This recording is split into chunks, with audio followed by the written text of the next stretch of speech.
Okay, so today I want to talk to you about the 7 priority factors that come to mind when closing a sale.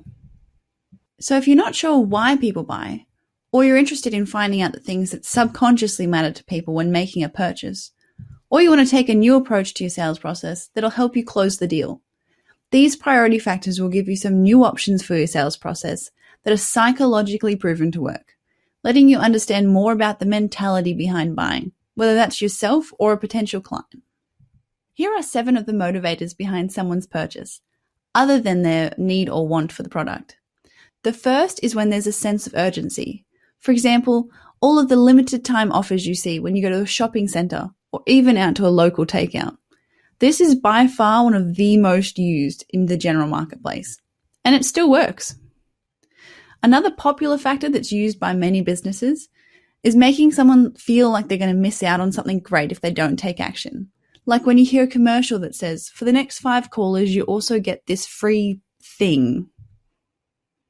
Another factor that works is the Jones theory. This is a sort of social proof, mentioning other people that it worked really well for. John did this, and when he started, he was amazed at how easy it was, and things like that.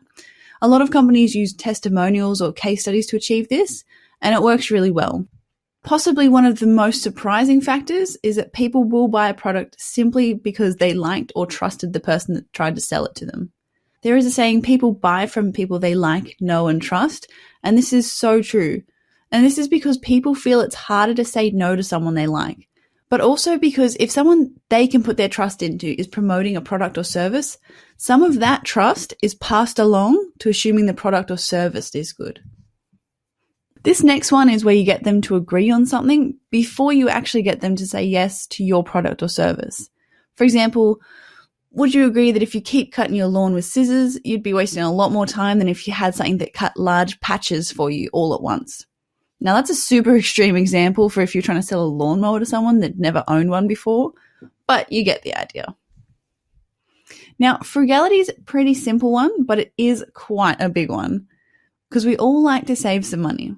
So if someone says it's usually $990, but for this month it's only $400, you automatically think, I could save more than $500 if I buy this now.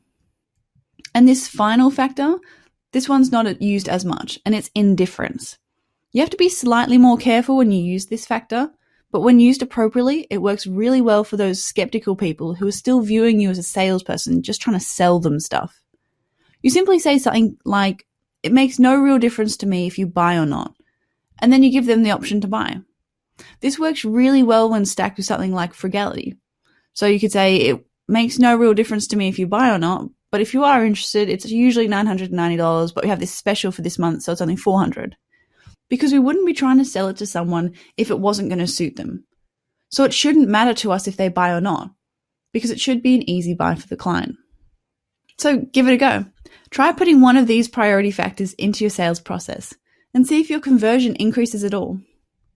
And if you want to get a little more fancy, try stacking a few of them together and then create a full system out of these factors.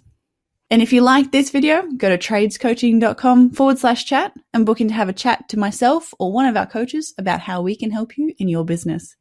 Bye for now.